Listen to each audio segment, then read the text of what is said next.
How's everybody doing today? So my colleagues tend to be a little bit more long-winded than I am. So I have a very simple kind of example for you here.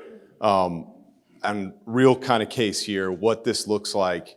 Again, very simple. My background is extensively in the OT environment, and we like to keep things, as Chris says, checklist, first of all, and things really simple to understand. So if you're in one of our earlier sessions, the gentleman stood up and talked about how he was able to penetrate using phishing, right? So it was Food Truck Friday, sends an email out to the organization, targeting folks saying, hey, click this link, place your Food Truck Friday a little early, place your order, and then he's off and running, right? So Bob, our gentleman Bob, clicks that link. Here he goes. So now what you'll see is that the natural sort of flow, right? It goes over to your firewall. Our firewall gives them a little bit of intelligence to it, says, hey, this looks like this is introducing malware. Now what? Well, it's blocked. And as you see it kind of go down the train, and what we're doing here is we're combining simple log management and security analytics. So we have this phishing attack. We've seen what's happening. We block it. We identify that it's a phishing attack, okay? Now we're analyzing it and we're sending it up to IT to do further investigation. Do I need to quarantine it? Can this all happen automatically? Is there a man in the middle that needs to click a button? All of these possibilities are at your fingertips as long as you start taking these things into granted. So again, very simple example, shows you sort of how this will flow, and then give you a little visualization on what this might look like. So here's a simple SOC environment. You have what we've identified as possible incidents.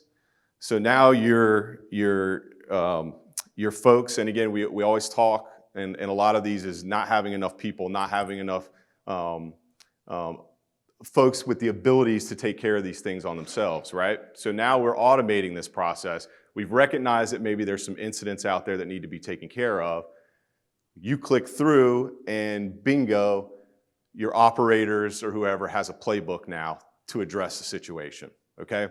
Sounds really, really easy, but again, we've built all of this out. I think we've all done things where we've done a process, and sometimes it's very complicated, sometimes it's very simple.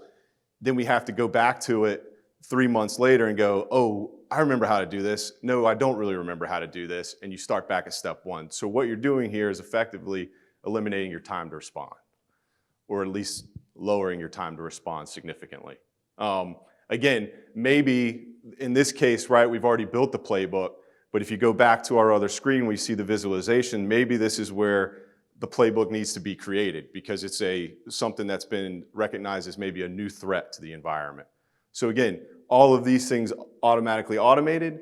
You click through, you get a playbook, you're off and running to responding, or doing the other steps that you need to do. Do we need to further quarantine? Do we need to now take a look back into these logs and do a little forensic analysis and say, what happened?